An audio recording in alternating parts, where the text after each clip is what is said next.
Solaru, welcome to the conversation. Thank you so much, Nadine, for having me. I'm so excited to chat with you today. I'm extremely excited. I was saying to you before we started officially recording, like, I'm so excited to talk to you about so many different things because I think you're amazing. But my first question for you is, how did you, Elizabeth Solaru, how would you describe your journey from microbiologist, luxury cake artist? And I feel like I'm doing it a disservice by saying luxury cake artist. I feel like it deserves something much more of an elaborate title, because your cakes, you need to go on her website. They're amazing. And award-winning business consultant and now author. So how would you describe your journey? Oh, okay. I would say my journey, I think it's one of curiosity. It's one of adventure, but it was a journey that honestly, even at the beginning, I couldn't even have imagined it would take that kind of direction, because I went to university. I'm from a Nigerian household where education is everything. So I went to university, I studied microbiology, and then I studied medical microbiology and parasitology as my master's. And all I wanted to do was work in a lab and hopefully become a professor one day. And I actually started a PhD at Birkbeck. Yeah, started it at Birkbeck. Long story, I'm not going to bore you with why I did that. Started that, but I worked with the NHS for 13 years, or even more actually, because started as a trainee scientist at St Mary's Hospital, ended up at Great Ormond Street Hospital, and I was fairly happy. But then it was a random conversation with somebody who was sitting across from me in the lab, and she was talking about having courgettes for dinner. And I know that sounds random, but I remember this was like, because when you sit across from someone, when you're rotated to a particular section, you are there for like 6 weeks. And every evening, that's the same conversation I've been hearing. And I remember thinking, there's got to be more to my life. I don't want to die a lab rat. So I then decided to resign, but then other things, there were other reasons as well. I decided to resign, and I knew if I didn't do it on the spot, then I'll never do it. I'll just be trapped. So I resigned and I had no job. And I remember this was on a Monday. On a Thursday, I was walking past a lab phone and it rang, because anyone nearer to it, you just pick it up and answer the inquiry. And there was an agency at the other end saying, would you like to work for us? We're looking for locums. And I said, yes, please. And he was like, oh, this is surprising, because usually you guys in labs, you tell us to go away. And I'm like, nope, today's your lucky day. And so I started locuming. So I left my job, started locuming. And then I decided to do an MBA because it had business in it. And I knew I had vague ideas of doing business, and did the MBA. And while I was doing the MBA, I realized that, oh my God, the degree in itself is not going to get me what I want to do. So I started networking like mad. I mean, I found all these incredible events. I started going, and then I networked myself into a headhunting job. And the second half of my career really took off. I was recruiting chief executives and finance directors, having never run a lemonade stand. These were people with multi-million pound budgets. But then I realized I had a knack for it. I had a knack for reading people. For me, it was a psychology. And I realized that my job as a headhunter was one of matchmaker. So I was literally just bringing candidate and client together. And it had to be the right fit and the right match. And I found a way to throw in what I will call a wild card candidate. I'll say to them, I know it's not what you asked for, but you need to have a look at this person. Yeah. And so that was how my headhunting career, that was how it took off. Just to go back, because you said like you knew something was missing when you were sitting in the lab opposite the lady talking about courgettes. And I had this flashback image to, maybe I must have been, I don't know, 24, 25 maybe, and just going to work and having that moment when I didn't even walk into the office because it was a large open plan office, but I was in the doorway looking around at everyone, and there was this one woman who I wasn't particularly keen on, But I was thinking, I can't be doing this every day. Like, I just can't.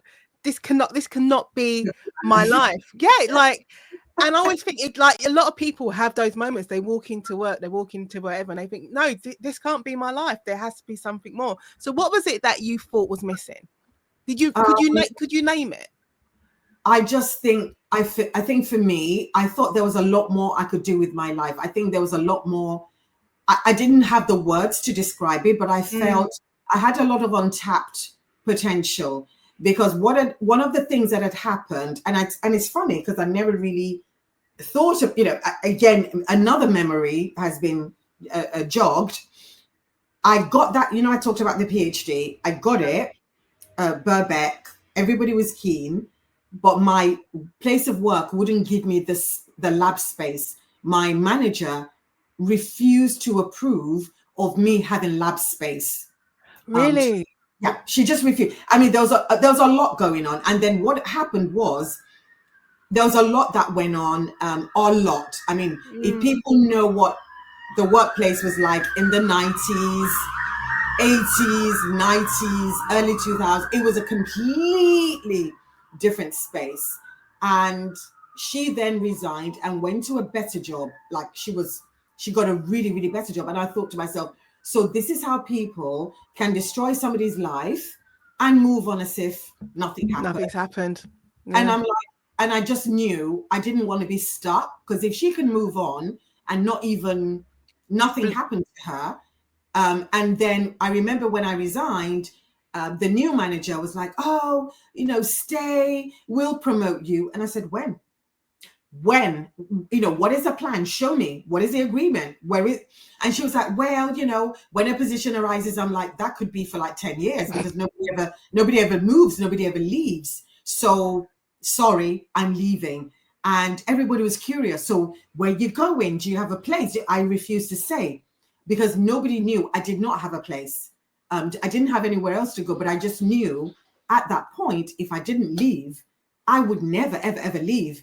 And I do understand why people have to stay if you've got family commitment. I mean, I was single, so if you have family commitments, if you have children, if you have dependents, sometimes you just have to stay and bear it until you get something better. But I promise you, if you feel you've got so much potential, so much untapped potential, even if you don't know what you want to do, you do deserve to explore. You owe yourself to just go out there and explore. And because, and I'm now thankful, I look back and I'm thinking, if they promoted me and treated me well, I would have stayed there for life. Yeah. And I would have been happy, but I wouldn't have realized other things that I could do with my life. So I can look back and say thank you for not promoting me. I think the problem is that we will stay where we're comfortable and where you have that security. So, you've got the security of getting paid every month. And even though the amount's not changing, and it probably hasn't changed for 5 years, but you've got that security of you're getting paid every month. You're surrounded, you're comfortable where you are. But then when you're looking around you, as you're saying, other people could be progressing, or they're stopping your progress, but then they're flying high and they're not even looking back at you when they walk out the front door. You then have to look at yourself and think, okay, well, what do I want? What am I actually going to be doing with my life? Absolutely. And I think that when it comes to, because that's a thing, I think we have a school system that trains us on, passing your exams and whatever you're good at, go ahead, forge a career in that if you are lucky. But I remember in my day, and I'm really grateful that a couple of my degrees, I didn't do them in this country, because I was born in London, then we got taken back to Nigeria, then I came back. And I'm so grateful, because I had colleagues who were told, oh, you can't do X, you can only do Y. And I remember working with someone who truly believed that she didn't have the brains because of her skin color.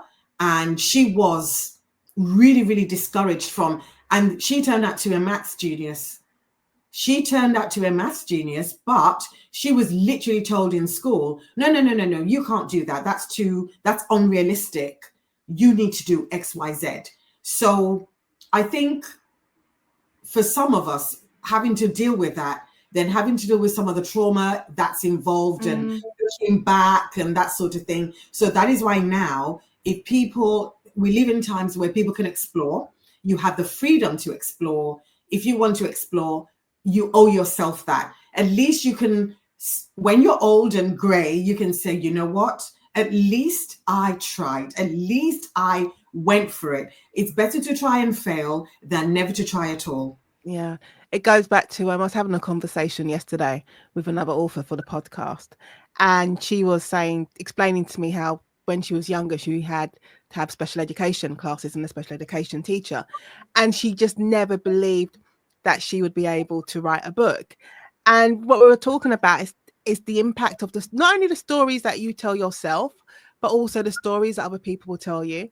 So people say, well, maybe because you come from this sort of background, you went to this sort of school, then you can only do this one particular thing and don't have any other aspirations. Or you tell yourself those stories. Well, there's no way I could write a book. There's no way I could have my own business. But then there's always a moment. There's always some kind of pivotal moment that changes the trajectory of your thinking and then in turn your life. But the stories we tell ourselves, I mean, I think if I listened to half the stories I told myself or other people, I wouldn't have gone anywhere. Exactly. And we need to examine where those stories come from. So before we even are fully conscious and telling ourselves story, when we're babies, when we're little, obviously the environment, the family you come from, what you're exposed to, what you see around you, and then little by little, around the age of 6, when you go to school, there are other stories as well that you get told by teachers, educators, your classmates, people around you. So it's an end. It's never ever ending. And at some point, when we then become conscious, we're thinking we can either accept those stories or we reject them, or we can actually create new stories. We can create new stories and say, actually, I reject that. This is the new story about myself. And then I think this is where a healthy dose of curiosity and testing those theories, is this even true? Because you may have believed something about yourself your whole life and then realize actually it's not even true, but you wouldn't know that. And I believe that this is why I really I'm very passionate about us writing our own books, writing our own stories. And I was saying to somebody the other day that if you look at the great houses or the great aristocratic families, the really some of my high-end clients, they're always passionate about writing their family history, having a book of some sort. There's no business person that you can think of. They all have a book, and that not because they need to write a book, but there's a reason for it. They want their side of history to be told. So that's one of the reasons I just thought to myself, no, I've got to do something. I've got to do more than just, I've got to write my own story. Yeah, it's all about jogging memories today. I had a memory of being younger and a family member. They're talking again about the stories that you tell yourself or other people tell you. And I remember this family member told my mother that to encourage us to go to university, it was too much. You shouldn't encourage us to go into university because it was because of where, we didn't go to private school. We lived in Southeast London, started out on a council estate, all of those things. And all of that was to say, if you're setting them up for failure if you're encouraging them to go to university because they haven't had the start which they thought you needed in order to progress. And thankfully, I have a mother who just completely ignores all that and say, you need to go as far as you can go, as far as you believe that you can go. But if you listen to these other people, I said, you would just stop yourself. You just wouldn't do anything. And also, a lot of people are talking about their private fears. They're projecting. I believe some people are projecting either their private fears or envy or whatever emotion it is, or hatred or whatever, or jealousy, because I suspect the person probably looked at you guys and thought, oh, they might go really, really far. There's that fear sometimes when people I don't know. I think some people talk about the crabs in the bucket syndrome, where if a crab's trying to climb out of the bucket, it gets pulled back by other crabs. Yeah. It's an American thing. So, and there's that as well, because people are thinking, how dare you progress? How dare you have ambition when I've not even realized some of my dreams, or I may never realize some of my dreams. But that's a story they tell themselves, because dreams haven't, I don't believe that your dreams have any time limit, unless, of course, there's a physical impossibility to doing it. So if I say I want to be 100 meters, well, that's never going to happen. I can tell you that, unless I'm 100 meters world champion for maybe the over 80s or under 80s.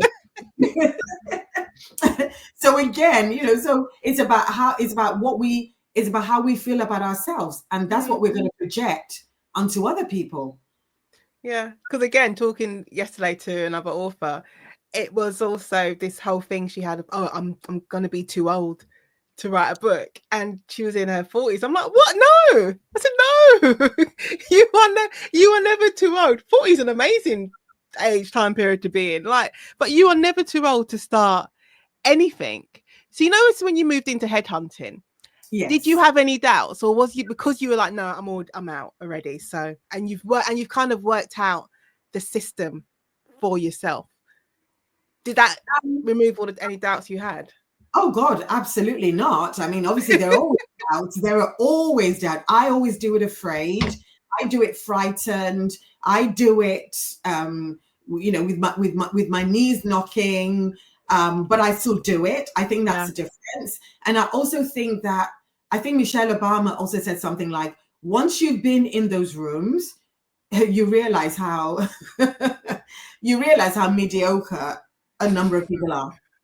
Once you've been in those rooms, you will actually be shocked at how, because I think we always take for granted that if you're in that position, you got there because you're clever and you're this. And yes, there is a cleverness, there's intelligence, but the one thing is there's a supreme self-confidence and assurance that some people have.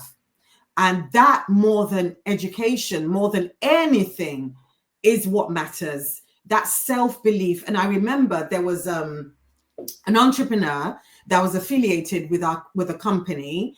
And I said to him, because he was a go-getter. He was doing incredible stuff, meeting with ministers, and he was just winning contracts. And I said, why? What made you, and he said, belief. I'm like, do you mean belief in your product? Or he said, no, he said, belief. And that really, really stuck with me.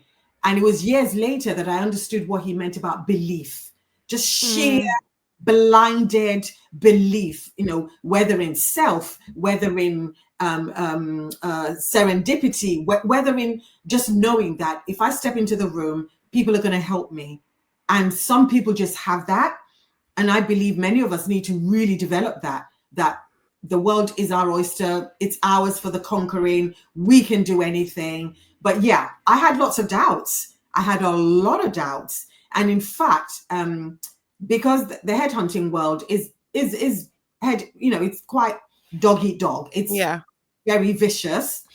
People will sense those doubts and capitalize on those doubts and poach your clients. They would, the client that you nurtured and maybe brought in, maybe a candidate that you brought in, another headhunter would say, actually, I'm going to take them out to lunch. And they'll go out to lunch with the other headhunter because they're both of the same gender and, of course, the same skin color. Yeah. So while you're still sitting there doubting, saying, oh, do I take them out? What do I do? Somebody else is coming and poach your client. So, it was a different world. But I think a lot of my learning about human nature, psychology, etc., was when I was a headhunter. I learned a lot. And whilst you were being a headhunter, so, being a microbiologist and then moving into headhunting, are you still doing your cakes on the side of that?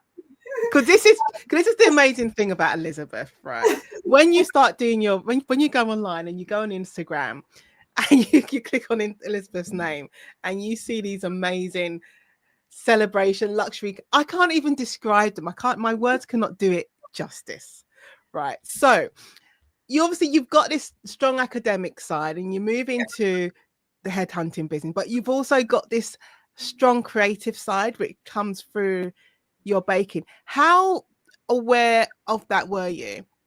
And Okay. also, how did you keep hold of it?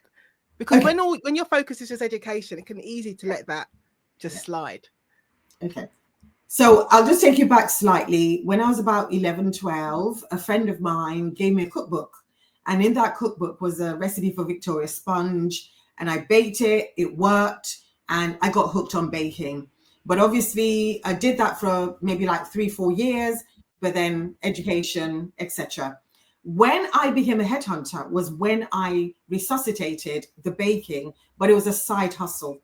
So nobody in the office knew. I had a website. I would save up my money. I would go to cake camp in America to learn. Hold on. Cake camp. Cake camp, yeah, cake camp. Is there a cake camp? There's a cake camp in America. There are cake camps. Okay, carry on. But all you do is learn about different methods of cake decorating, of baking. We had cake heroes that would come. There was a lady, her name was Colette Peters. She was a designer for Tiffany's, the jewelry company. And then her boss discovered that she could bake. So she did some cakes for the display windows of Tiffany's. And from there, she was discovered by Martha Stewart. And then her career just went boom. And she wrote a book. And I then wrote to her saying, I would love to learn from you. I ordered her book. It took 6 weeks to arrive at Foyles in London, because in those days we didn't have internet shopping. So I remember going down to Foyles, collecting my book. And I used to sleep with that book for, I'd say, for a good 2 years. That was my Bible. My Bible.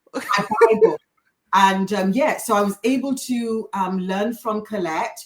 I discovered other cake makers as well in America, because I did some courses in the UK.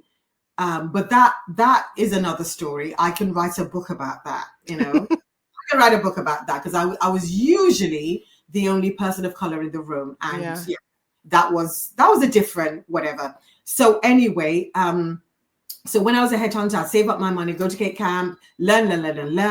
And then I started practicing, gave loads of cakes away to family and friends, created a website, but nobody knew. It was a side hustle until I then started doing exhibitions, wedding fairs. So I take my cakes to wedding fairs because it was a side hustle. So I wasn't bothered. I wasn't, if I got a client, great. If I didn't bother me. And it was at that wedding show, one particular wedding show, that a TV producer spotted my cakes. And he then got me on wedding TV. And then he created a show, which I believe was the first one before Bake Off. So he created a show where he invited wedding cake makers to come and compete, the similar format to Bake Off. And I was unknown. I said to him, I'm not a professional. I've got my proper job. So, and I gave him a list of bakers. You did? Yeah. I said, look, this is a list of bakers. Go and talk to them. I'm not professional. And he insisted. He said, his name was Simon Whittington. He said, no. I want a mixed ability group. I want you to be part of this cohort. And I said, fine. And I remember going the morning of, because we got given a brief. You create the cakes, 3 different categories. I created my cakes, etc. And to everyone's surprise and horror, even, I won 3 out of 3 times in all my categories. And that literally, in the cake world anyway, that was my claim to fame. It was, the program was on wedding TV in those days, because YouTube was literally in its infancy. Because we're talking like early noughties, aren't we? Early 2000s. No, or mid. Yeah, round about mid. I mean, YouTube probably had about 2 million, if that, 2 million users.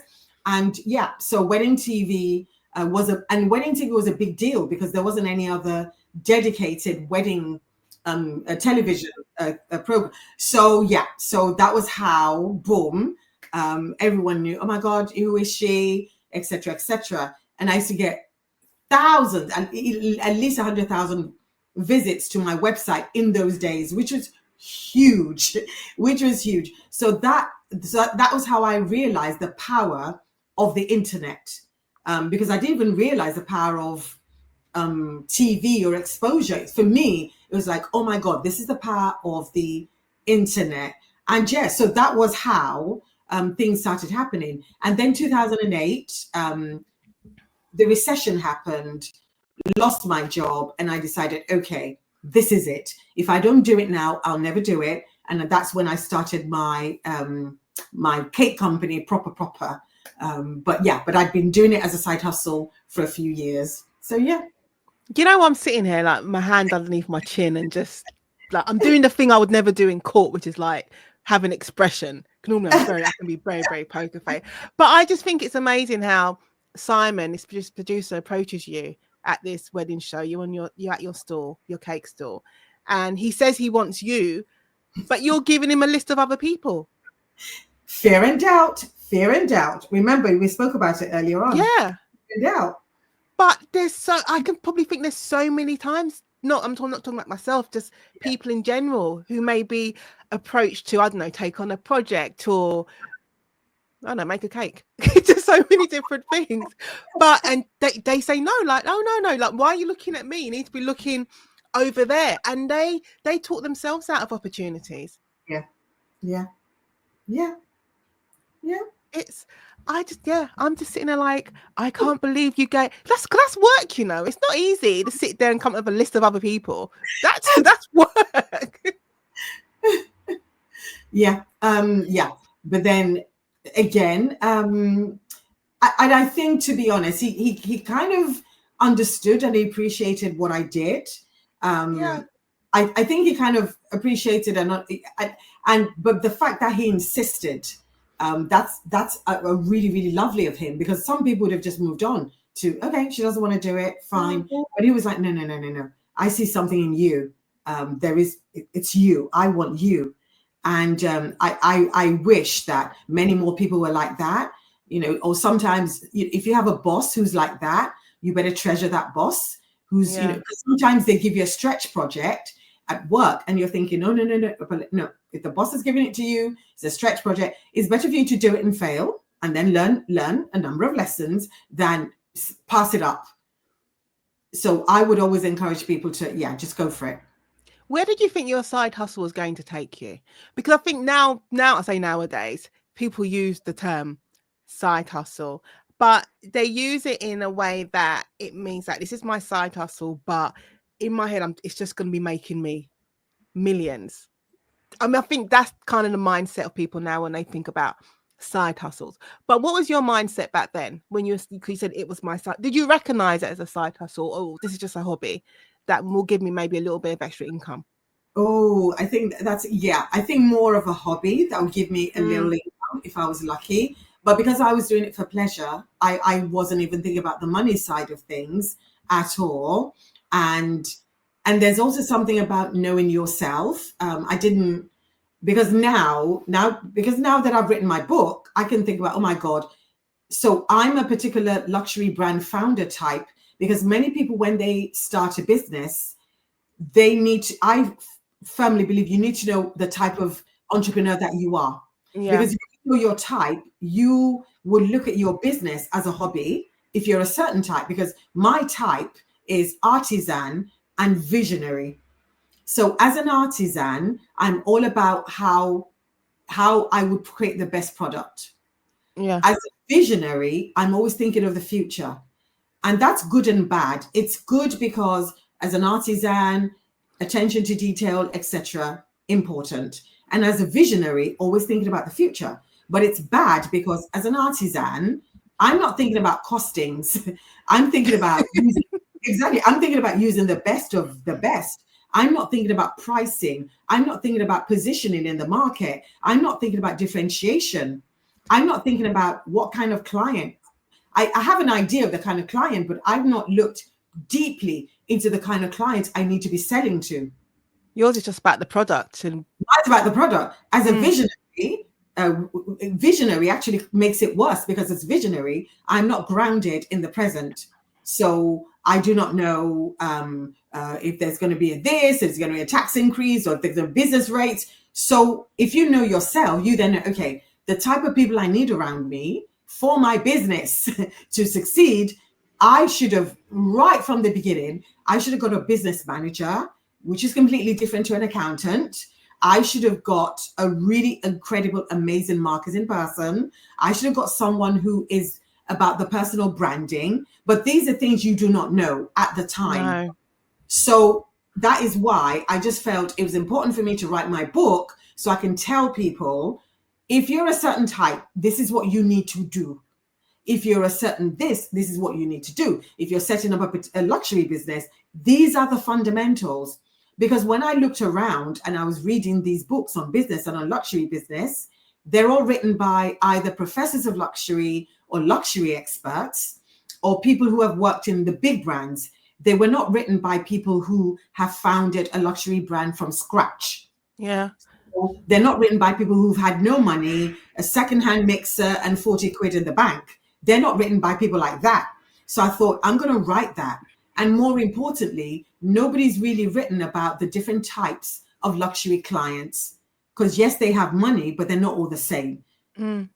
And nobody's ever written about the different types of luxury brands. So for you to even start a luxury business, you need to know, okay, which type of brand do I want to start? Is it aspirational or is it ultra luxury? Because there's like at least 5, 6 different types of luxury brands. And there are 8 different types of luxury clients. So with my scientific head on, I decided to break everything down and make it easy reading so that people can read, understand, and implement. So for me, that's what's driving everything that I do. Yeah.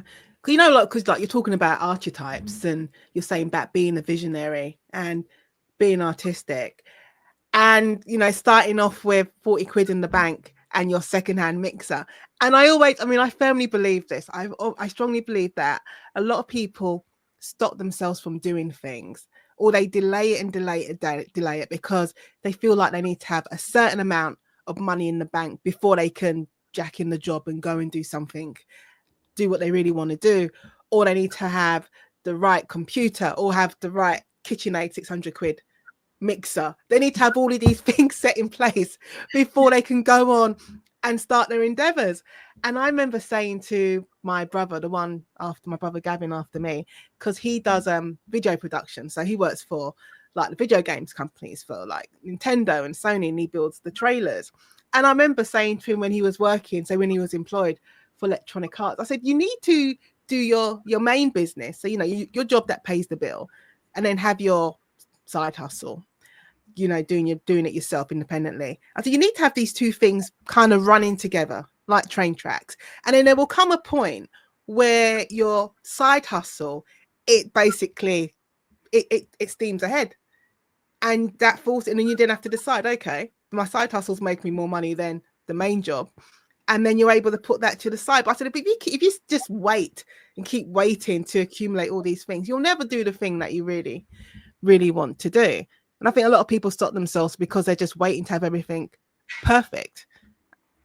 Oh, absolutely. I agree. But having said that, if people have, and I'll reiterate, if you've got a family, if you've got kids to feed, so I can understand the delay. But on the other hand, I think 2 things force people to take action: trauma and desperation. With my case, it was losing my job and thinking to myself, okay, milestone birthday, if I don't do it now, I'll never do it. So that kind of contributed. So losing my job and saying, you know what, I really want to give this a go properly.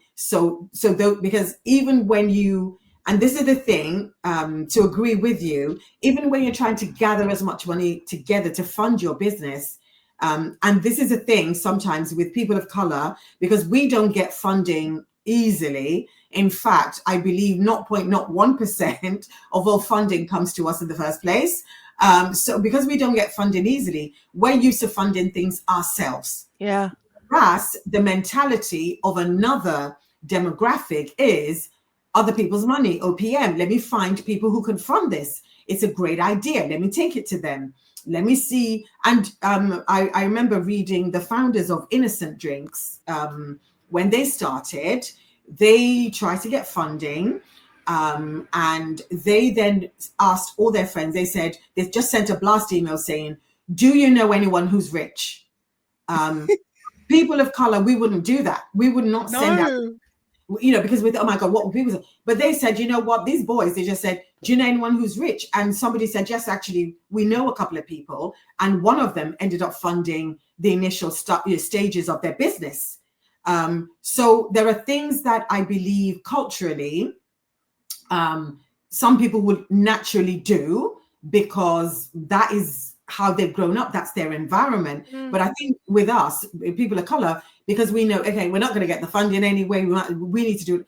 We need to do it ourselves. Yeah. But I do believe that things are changing. I've seen people now, stepping up, trying, getting the funding, etc. But I think there's something there about, yes, you can use your own money initially, but ideally, if you can get it funded, if it's a viable enough idea, people will fund it. And remember that people that fund businesses, they know that out of the 10 businesses that they fund, only 2 will be successful. And maybe they'll get 1 unicorn if they're lucky. But they know 8's going to fail. So they know that. Yeah, they know the numbers. They know the numbers. So you need to know your numbers as well.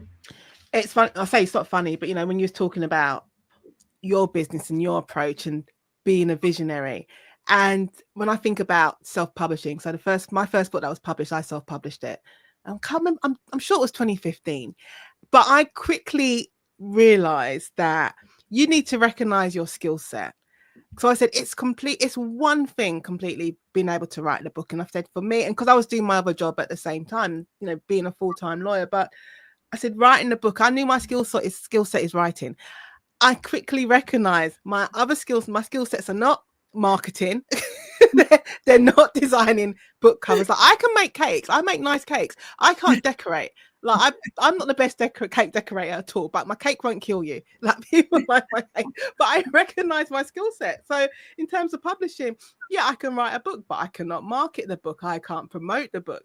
You need to find people to do those things for you. And I think a lot of our success, in regardless of whatever creative industry, not even creative industry, whatever industry you choose to go into, is recognizing what your strengths are and what you can do and where you need to delegate. Oh, absolutely. And I think sometimes when you start out as an entrepreneur, you feel you've got to do everything yourself. Wrong. In fact, the earlier you can delegate, the better.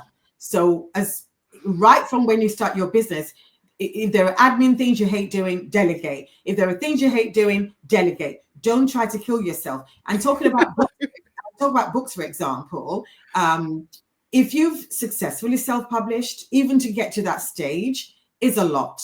And because the self-publishing industry is riddled with so many fly-by-night people, so many people who want to take advantage. So you've got to really, really stand your ground. And these are things you wouldn't know before you get into it, if that makes sense. Yeah.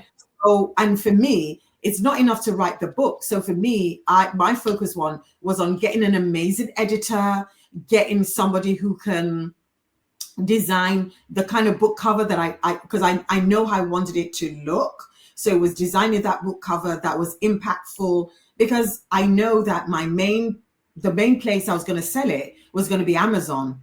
And when I wrote my first book, I remember I gathered together all the books in a similar genre and I laid them on the floor, and I then tested a few colors against them, because the Amazon square is so important. Your book needs to pop. If it does, so it was all about psychology, honestly, that buyer psychology, branding. Then you then get the marketing side of things. So it's you learn, and like you said, you develop. Even if you don't have the skill sets at the beginning, you develop it at the end of the process. If you survive it. So let's talk about, because your book, the LUXpreneur, and it's about building a successful luxury business, which you do have with Elizabeth Cakes Emporium. And I keep saying that, I can't reiterate it enough. Like, my words can't do it justice. You just need to go on her website and look at the cakes and who your clients are. Could you describe your clients as being ultra high net worth individuals?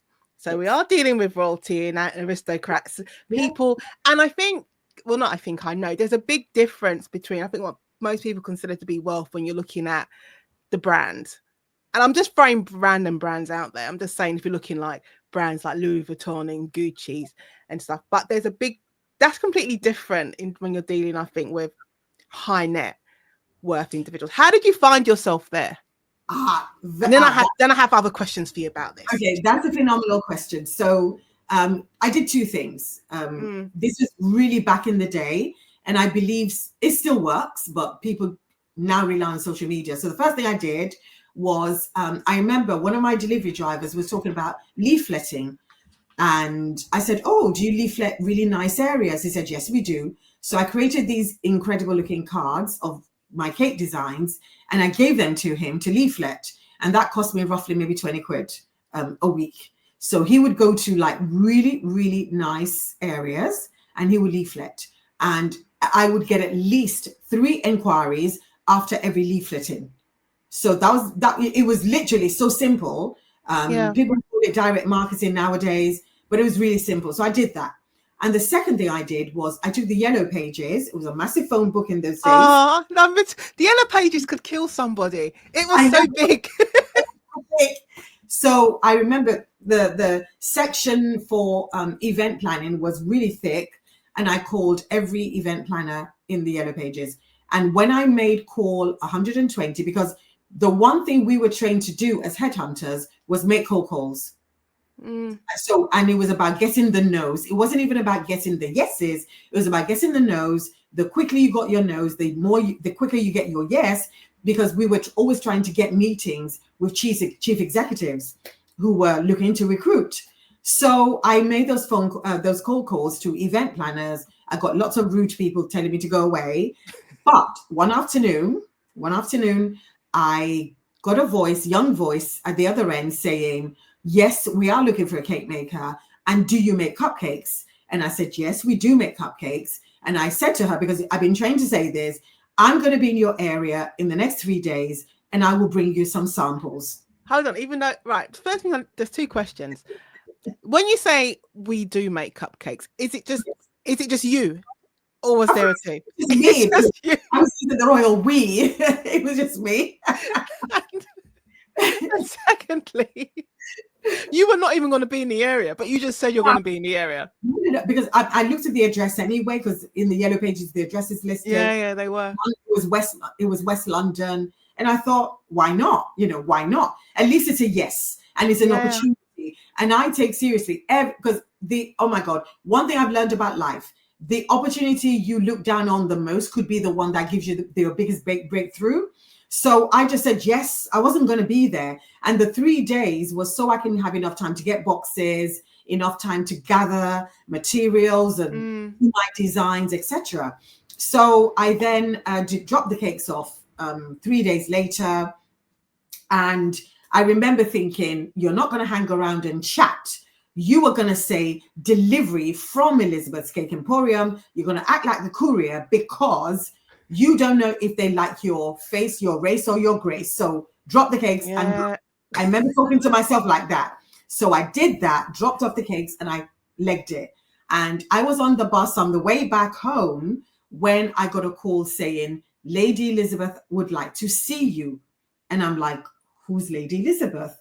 And it turned out that it was Lady Elizabeth Anson, like a first cousin to the late Queen Elizabeth. She was the owner of the company, and she was extremely impressed with the look, the taste, everything. So of course I went, hopped off the bus, turned back, went back, and she was like, I'm like, yeah, made the cakes. And then she gave me an order on the spot, wrote me a check from a private bank, Coots. I wish I could have kept it, but I was too poor not to cash it. And of course, I made the classic mistake. I undercharged. I didn't charge for delivery. All the rookie mistakes, I made those mistakes. You learn, don't you? You learn. Exactly, well, you learn. So, and that was how. Now, the story would have been amazing if it ended there. But after the party, once I delivered and, the party weeks later, she then wrote me a handwritten note saying, your cakes were the best tasting of the night. They were the best looking of the night. I didn't realize they used 3 cake makers. I didn't realize. because I only did the cupcakes. And she said that, she gave me a glowing, really lovely letter. And she said, she said to me, you can use my words on all your marketing material. And so, of course, it's still on my website, by the way, and God rest his soul. She's passed over now. So somebody like that, in that position, helping somebody like me, unasked. So that is why I always try to pay it forward wherever I can, because it was the most unexpected help.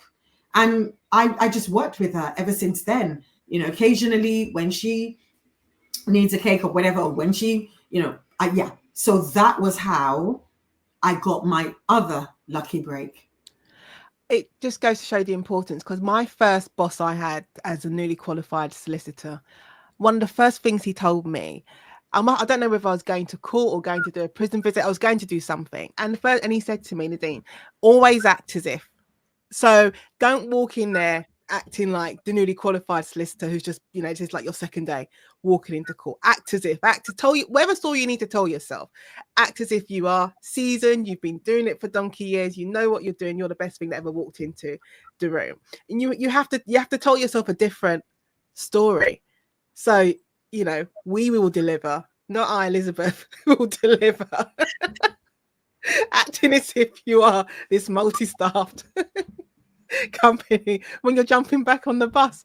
I think it's amazing. So, Elizabeth, I feel like all of your tips, all of your advice in your book, I feel like you can apply it to any other industry, any other creative industry. That's what I honestly feel. So what I'm asking 2 questions. What do you feel is the most common mistake that people make when they're building their business? Because instantly when I was thinking of these questions, I feel like people make the mistake, they're so focused on the end product and getting enough likes and comments and followers. They're so focused on that bit that they don't pay as much attention to the actual building of their business. Yeah. I mean, that's my personal view. But I said, what do you think is the most common mistake? Not being customer focused enough. Because the likes are great, the followers, all that is great, but how many of them actually buy your products? How many are proper paying clients? So you need to ask yourself that. So is it better to have less followers and more paying clients? Absolutely. I'll take a paying client over followers any day. Any day, especially if you're in the luxury industry, because you can have millions and millions and millions. And it happens as well. I know a couple of influencers that have millions and millions of followers, but they're not making any money. They're not getting those brand deals. They're not getting those partnerships. So it's about your clients. So you need to be very, very client focused. So that's the first thing. You need to realize, okay, these are the type of clients that I want. Where am I going to find them? How am I going to get them to buy from me? What can I do to make them buy from me? Where do I need to go, etc., etc. I address all that in my book. I literally give you the blueprint. This type of client, you will find them here. This type of client, you can only get to them via gatekeepers. This type of client, this is where they hang out, and this is what's important to them, and this is how they buy, and this is why they buy. That is important for people to know. I would also say, and I always come back to you as a person, your mindset is also important. And I would also literally talk around pricing. Many people price wrong. The pricing is wrong. They either overprice or underprice. Although underpricing tends to be the most common that I see. And because I tried, there was 7 or 8 different types of pricing models. I used them all. I honestly, all of them, I used them all until I arrived at a model that was perfect for me. And it was based on value, and it was based on delivering, exceeding your client's expectations. Then there's also something around comparing yourself to your competitors too much, especially in the luxury arena, because a lot of people are like, well, my competitors charging X, therefore I should charge X. And I'm like, no. The reason, if people are saying they would rather buy from your competitor than you is because you're not differentiated enough. There might be thousands of you, but if you're all the same in the eyes of the client, then they'll go with someone who gives value for money. So those are things. So again, I keep saying this: mindset is very, very important. Knowing yourself, knowing what you do.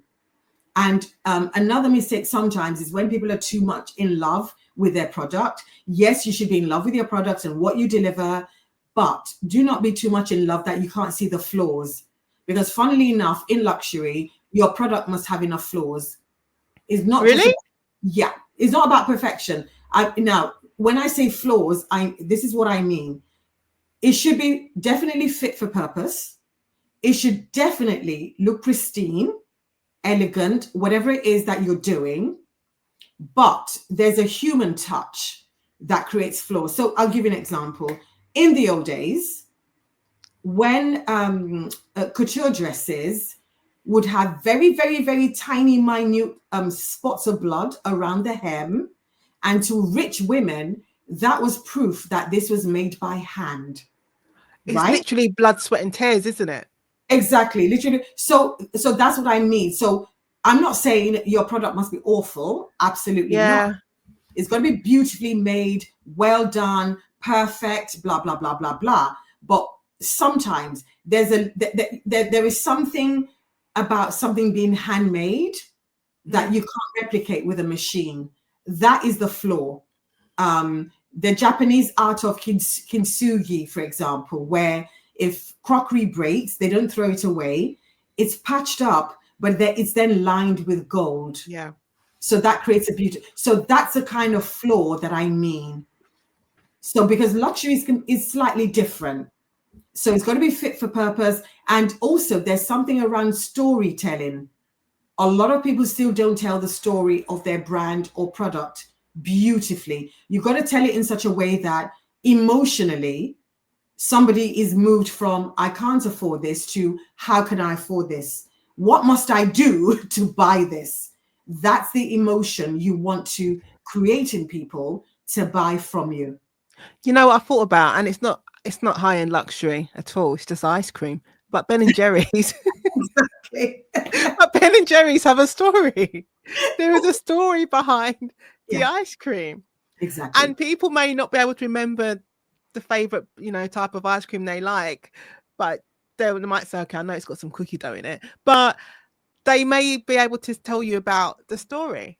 Yeah. And you're right. Storytelling is so important. People need to know where it came from, who you are and how you fit in the story.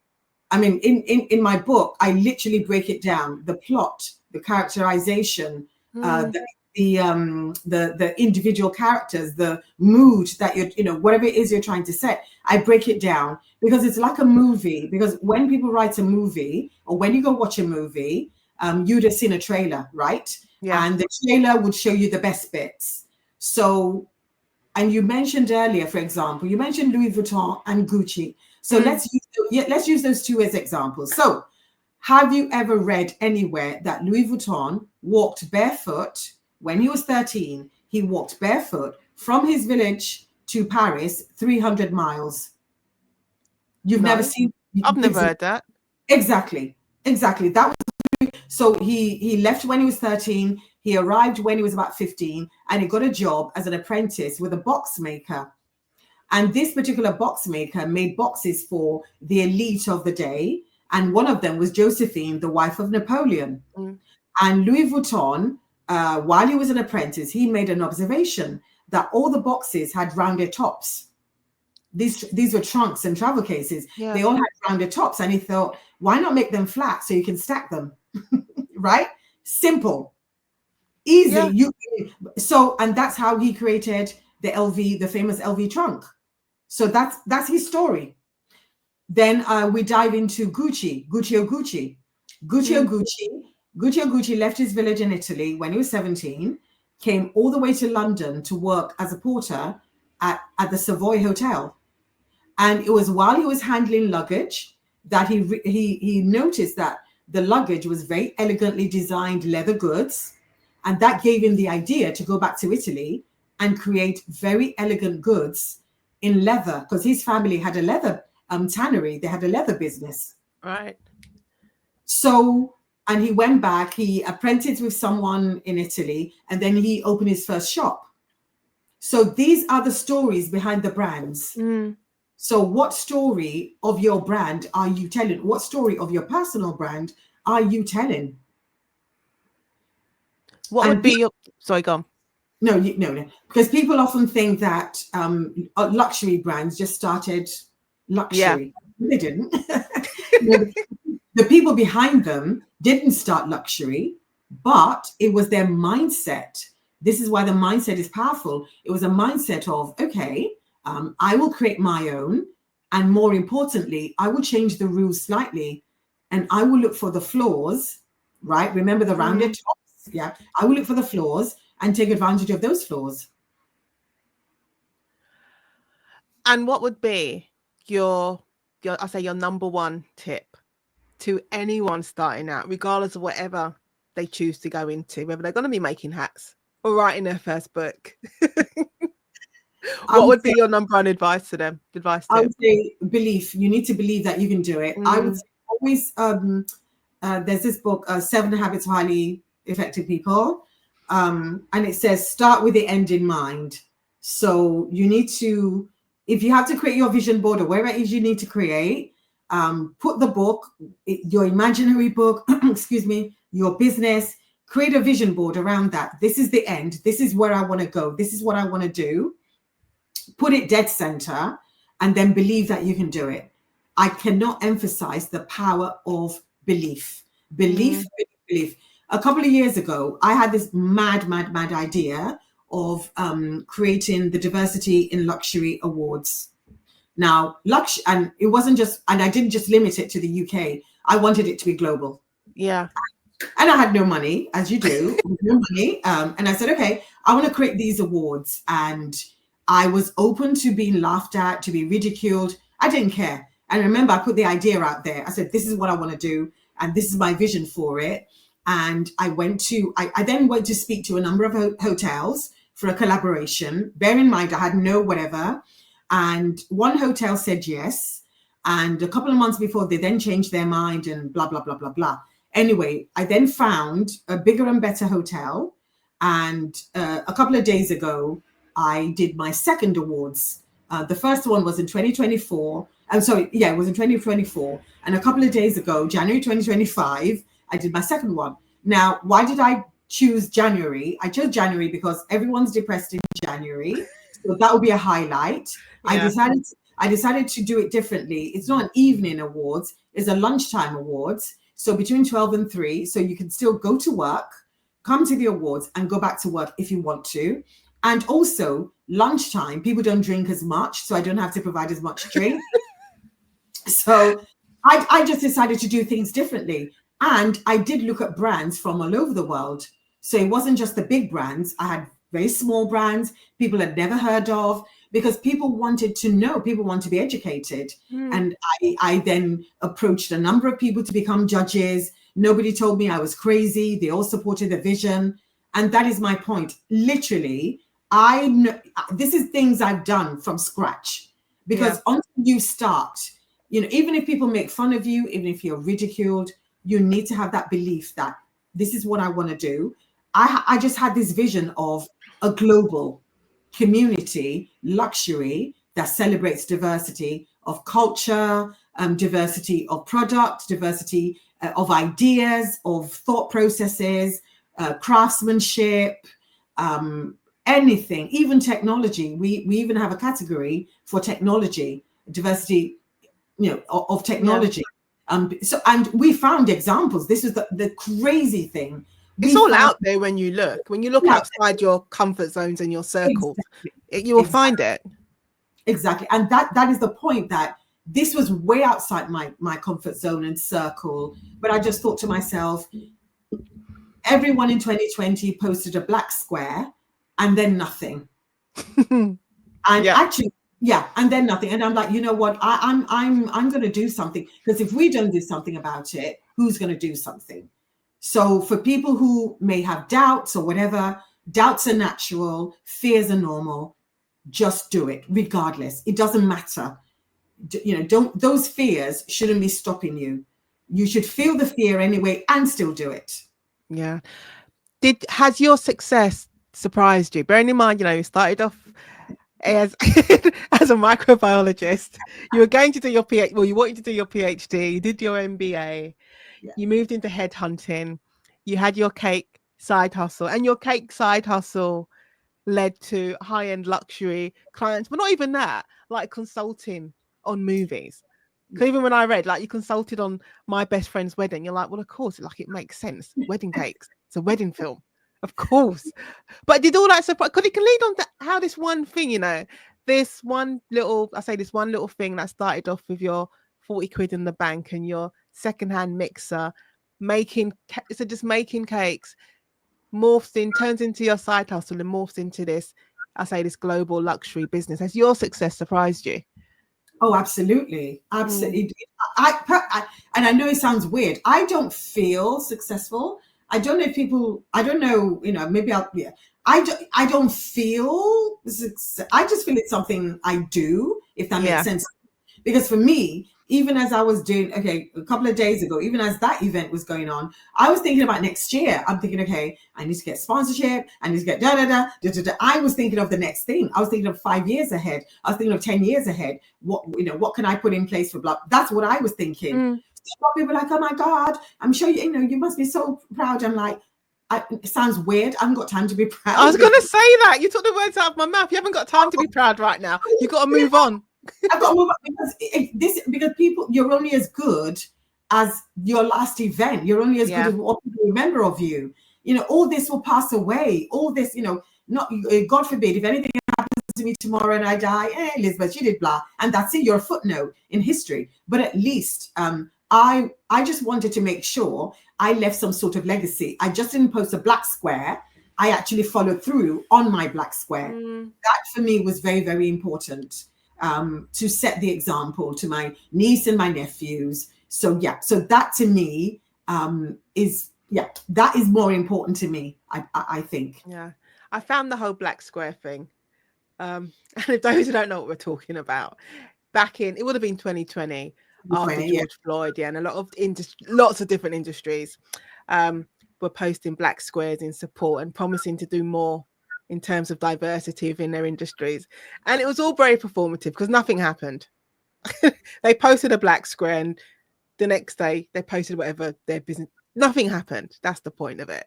So it was very, very performative, and it is about actually doing something constructive as opposed to just, because anyone can just post something on social media.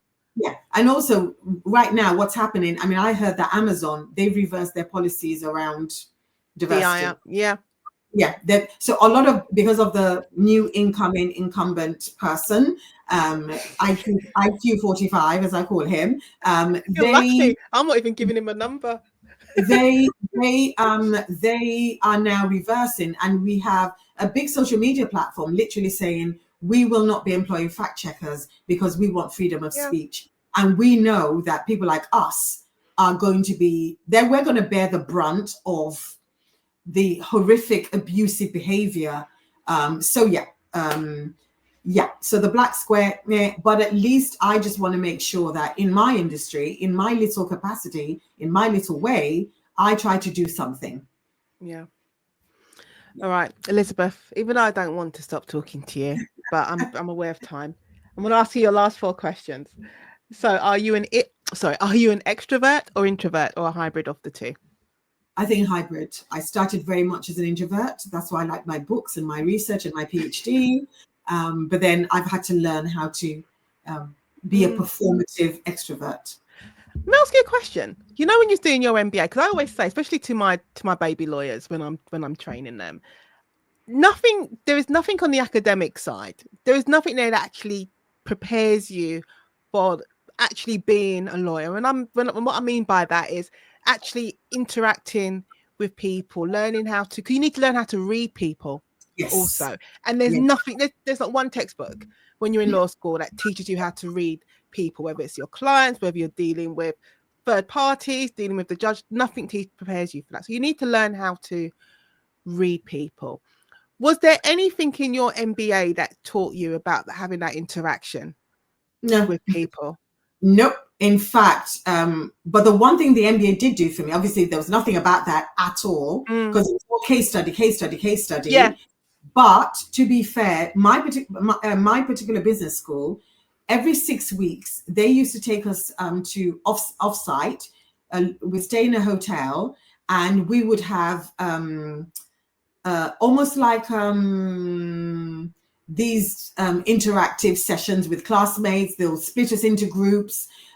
So there was a tiny bit of that, but it wasn't based on kind of like real life scenario. It was more case study things, but at least they did something practical. But I would say that for me personally, it was learning how to network on my own, finding out events, taking my classmates to events. I mean, in my business school, for example, I discovered that the marketing department, they used to have weekly events where they would bring alumni. So chief execs and marketing directors, alumni, they'll bring them back to talk to students. And it was barely attended, as in literally students barely attended.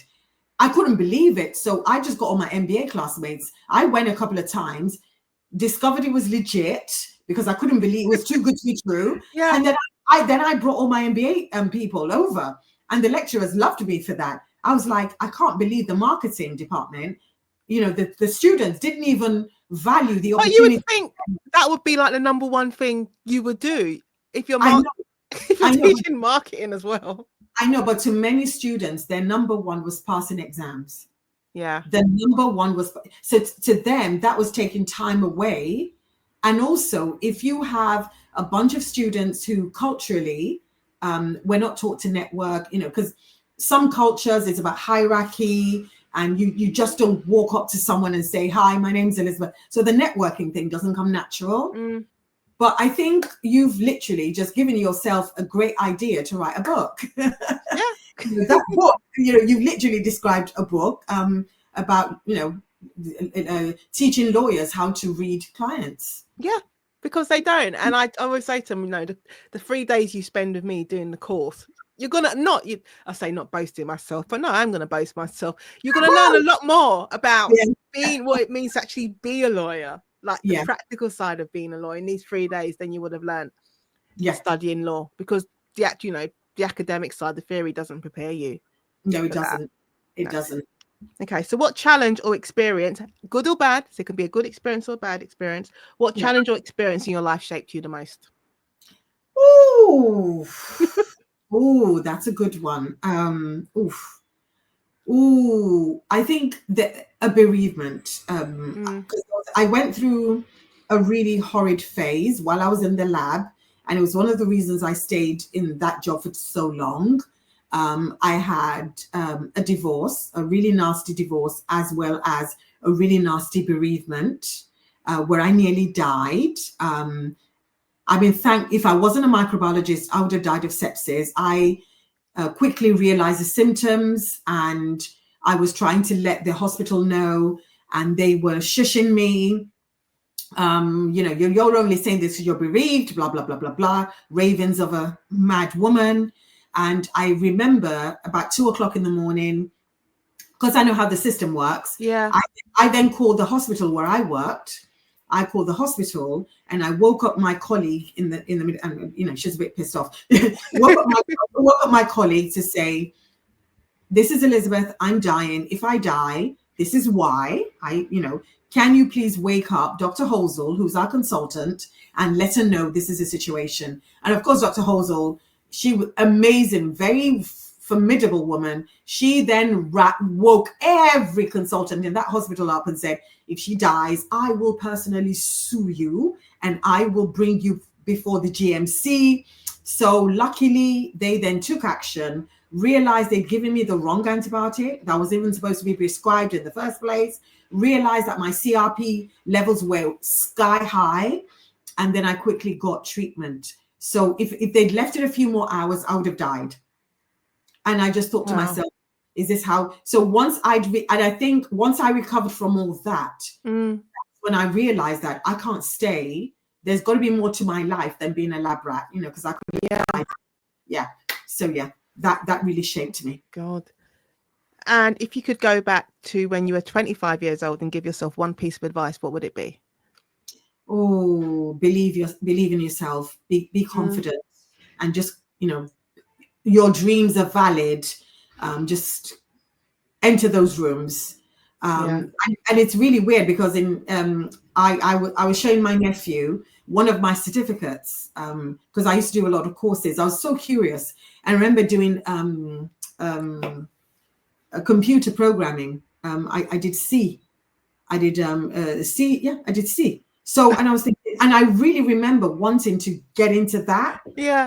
You know, really become a computer programmer. But when I went to the class, University of Westminster, when I went, I was the only girl in a class full of like 50 boys, and they all knew each other, and nobody spoke to me for weeks. So, but yeah, and I remember thinking, wow, you know, I really wish I would have stuck with that.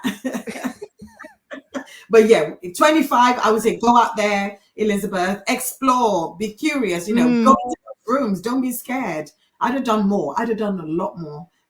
It's fun. I was just thinking back to when you were saying, you know, when you go into a lot of these rooms and you realize a lot of people around these tables, they're very mediocre. And I feel like that was like my mantra last year, which is why this year I'm like, I'm not even focusing on that. Leave them. But I always feel, you know, you see the mediocre just soar to the top, and the mediocre are celebrated, and it's outrageous. But I think me having that as like a bit of my mantra and seeing that, in a way, it gives you a little bit of fire. And also, I think, to be fair, they might be mediocre on the job, but when it comes to ambition, when it comes to putting themselves out there, when it comes to even their personal branding and humans, you know, knowing how to read people, mediocre. That's how you get to the top. It's about knowing how to read people, making your boss look good. You don't even have to be competent. You don't even have to be competent. And it's exactly like you said about, you know, being a lawyer. It's those 3 days with you will teach them more, because it's about human psychology, knowing how to read people. And this is what the people, mediocre people, that's what they, because if, you know, they can't be, you know, they know how to get to the top. But it's good to be in those rooms, and it's good to recognize those mediocre people, because what it does, it puts a mirror up to you, and it forces you to look at yourself and be like, hold on a second, why am I sitting there feeling like Mr. X over there is more capable than me? And the reality is, this is who they really are. It forces you to look at yourself in a different way. Exactly. And it forces you also to put yourself out there. Yeah. Because it's your fault. If you don't put yourself out there, it's your fault. It's not his fault. No, it all comes down to you. It's come down to you, because the little he has, he's sweating his assets. As accountants say, he is using the little he has, he is making the most of the little he has. And you have a lot, and you're not making the most of what you have. Yeah. Or there are times, you know, you may not be seen, but you've got to make yourself be seen. If you have to, you know, flashlights and billboards, and you've got to do and you have to ignore what's going on someone else's Instagram feed. You just need to focus on your race. So do not compare yourself. Yeah, no, I strongly believe that. I think we spend so much time, we waste so much time and so much energy looking at what other people are doing, when we could be putting that energy into whatever task we have taken on. Okay, so finally, Elizabeth, where can listeners of the conversation find you online? Because you need to go online, because you need to look at her cakes. Oh, and I have one more question to ask you after that. Okay, it's really online, my place right now, I am on LinkedIn, Elizabeth Solaru. Just find me on LinkedIn, and every day I try to share lessons for businesses around luxury and etc. So yeah, LinkedIn, Elizabeth Solaru, and my book, The LUXpreneur, you can get on Amazon, amazon.com, amazon.co.uk. And this is my last question, because it's about cakes. What's your favorite cake? My favorite is red velvet. I'm not saying that because I want you to send me a cake. I'm just saying to anyone else out there, because it's my birthday in 2 weeks' time. But anyway, but we're recording this in January, so my birthday would have gone. But red velvet is my favorite cake. What's your favorite cake? Oh, okay. Don't tell the others, but mine is a great lemon cake. I love a good lemon cake. Oh. Yeah, lemon is oof, is a close favorite. Yeah, a really really good favorite, and a close favorite would be the vanilla filled with caramel cake that we do because people Oh. love that. Yeah, Okay. yeah, I'm yeah. telling the listeners of the conversation, you need to just go on Elizabeth's I now know website. that yours is red velvet, so I'll bear that in mind. Yes, bear that in mind. So that just leaves me, Elizabeth Solaru, to say thank you so much for being part of the conversation. Thank you so much for having me, Nadine. I can't believe that, we've had such an amazing time, and time has literally just flown. Thank you so Yes. much.